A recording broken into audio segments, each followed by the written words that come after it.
Even further sanctions against North Korea after the reclusive state conducted its fifth and largest nuclear test on Friday. The move was also condemned by the Secretary General, who accused the regime of Kim Jong-Un of breaking the international norm against nuclear tests, while the DPRK's closest ally, China, said it was firmly opposed to the test. It remained unclear if they would support further sanctions against its neighbour after stiff measures were imposed against Pyongyang in March this year.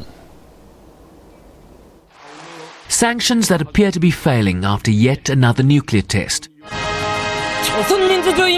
Celebrated through this announcement on state-run television. At the UN, condemnation by the UN chief, calling it a brazen breach of Security Council resolutions. I would strongly appreciate the Security Council to unite and take urgent actions. Security Council has met 8 times this year only on DPRK issues. We are deeply concerned by continuing act of provocation by the DPRK regimes, this time the fifth, the biggest nuclear test. And I sincerely hope that the United Nations Security Council will act in solidarity and unity for the international peace and security, and give a strong warning to the DPRK authorities. A strong warning that could come in the form of further sanctions if the United States and its allies get their way. The Council must use every tool at its disposal to change North Korea's calculus.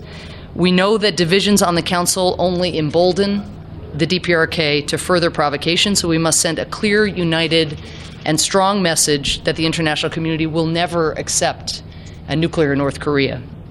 The Council must take further decisive action that forces North Korea to change its calculus.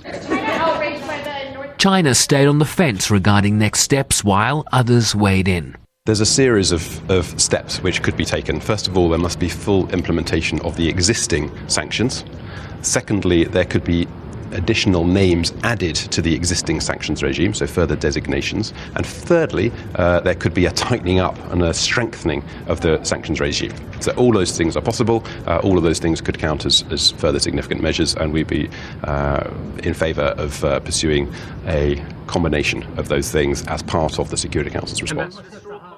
A government that refuses to bend to international demands, leaving the Council desperate to reassert itself while confronted with barefaced belligerence. Sherwin Briceby's SABC News, New York.